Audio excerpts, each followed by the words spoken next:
लग्न म्हटलं की घरात आनंदाचं वातावरण, नातेवाईकांची लगबग, ढोल ताशे आणि नवरा नवरीच्या आयुष्याची नवी सुरुवात. पण जरा विचार करा, तुम्ही शेरवाणी घालून डोक्यावर फेटा बांधून आयुष्यातील सर्वात मोठ्या आणि महत्त्वाच्या प्रक्रियेसाठी मंडपात पोहोचलात आणि तिथे गेल्यावर कळलं की नवरीच नाहीये, तर तुम्हाला काय वाटेल? तुमच्या त्यावेळच्या भावना काय असतील?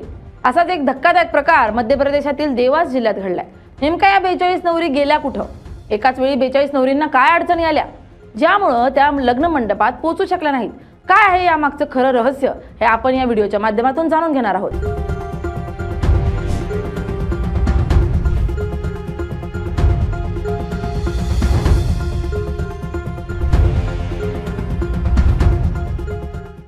नमस्कार, मी स्नेहल चौधरी. आपण पाहतात एलएस मराठी.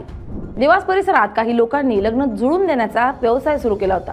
या टोळीकडून अनेक अविवाहित तरुण आणि त्यांच्या कुटुंबियांना संपर्क करून सांगितलं गेलं की तुमचं लग्न आम्ही करून देतो, मुलगी तयार आहे, फक्त काही प्रक्रिया शुल्क भरावे लागेल. अनेक कुटुंब वर्षानुवर्षे मुलासाठी स्थळं शोधत होती. काहींचं वय वाढलं होतं तर काही आर्थिकदृष्ट्या कमकुवत होते.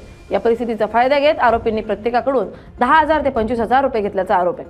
नंतर सर्वांना एका ठराविक दिवशी सामूहिक विवाह सोहळ्यासाठी बोलवण्यात आलं आणि मग सुरू झाला सिनेमापेक्षाही मोठा धक्का.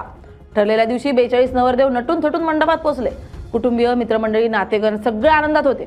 काहींनी तर लग्नानंतरच्या स्वागताची तयारी केली होती, पण लग्नाची वेळ झाली तर नवरी आलीच नाही. सुरुवातीला लोकांनी म्हटलं ट्रॅफिकमध्ये अडकले असतील. थोड्या वेळाने सांगितलं गेलं रस्त्यात आहेत. पण तासनतास गेले, ना नवरी आली ना आयोजक दिसले. शेवटी लोकांना संशय आला आणि चौकशी सुरू झाली. तेव्हा समोर आलं की संपूर्ण लग्नाचं नाटकच बनावट होतं. त्यानंतर ही नवरदेव मंडळी थेट पोलीस स्टेशनला पोहोचली. पोलीस तपासात आणखी धक्कादायक माहिती समोर आली. आरोपींनी सोशल मीडियावर आणि इंटरनेटवरून विविध मुलींचे फोटो डाउनलोड केले. हे फोटो संभाव्य वधू म्हणून दाखवले जात होते. काही कुटुंबांना व्हॉट्सअपवर फोटो पाठवून सांगितलं जात होतं की हीच तुमची होणारी सून आहे. लोकांनी विश्वास ठेवला. काहींनी मुलींशी थेट भेटही घेतलेली नव्हती. लग्नाची घाई, सामाजिक दबाव आणि मुलांचं वाढतं वय यामुळे अनेकांनी पैसे भरले. हा घोटाळा 1-2 दिवसांचा नव्हता. त्यासाठी आरोपी आधी लोकांचा विश्वास जिंकत होते. गावोगाव फिरून माहिती गोळा केली जायची. अविवाहित मुलं असलेल्या कुटुंबांना लक्ष केलं जात होतं. त्यांना सांगितलं जायचं की मुलगी गरीब आहे, अनाथ आहे किंवा तिचं कोणी नाही, त्यामुळे जास्त चौकशी करू नका. अनेक कुटुंब भावनिक झाली आणि त्यांनी कोणतीही पडताळणी न करता पैसे दिले. लग्नाच्या मंडपात वाट पाहत बसले. तपासादरम्यान काही आरोपींना अटक करण्यात आली असून त्यांच्या मोबाईल आणि कागदपत्रांची तपासणी सुरू आहे. पोलीस आता या रॅकेटमध्ये आणखी किती लोक सहभागी आहेत याचा शोध घेत आहेत. हा प्रश्न अनेकांना पडतोय, पण वास्तव वेगळं आहे. आजही अनेक ग्रामीण भागातून मुलांसाठी योग्य स्थळं मिळणं कठीण झालंय. काही ठिकाणी मुलींचं प्रमाण कमी आहे, काही ठिकाणी कुटुंबाची आर्थिक परिस्थिती कमजोर आहे.